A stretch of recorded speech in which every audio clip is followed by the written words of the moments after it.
کہ آپ کہتے ہیں کہ صلاح رہنمائی اور ہدایت کا راستہ ہے. میں کئی مسلمانوں کو جانتا ہوں جو 5 وقت صلاح پڑھتے ہیں لیکن بےمانی کرتے ہیں، جو غلط کام کرتے ہیں، تو جھوٹ بولتے ہیں. تو آپ جو کہتے ہیں صلاح رہنمائی اور ہدایت کا راستہ، بالکل غلط ہے.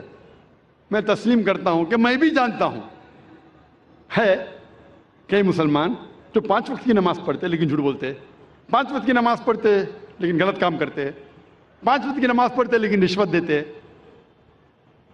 اس کا مطلب یہ نہیں کہ قرآن مجید غلط ہے، نعوذ باللہ.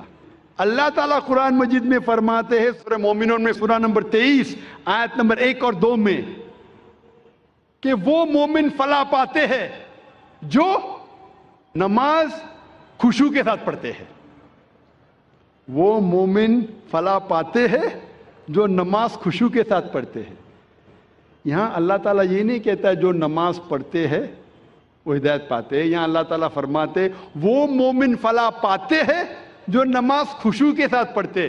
اگر کوئی مسلمان خشوع کے ساتھ نماز پڑھا تو انشاءاللہ وہ کبھی بھی جھوٹ نہیں بولے گا، وہ کبھی بھی چوری نہیں کرے گا، وہ کبھی بھی رشوت نہیں دے گا.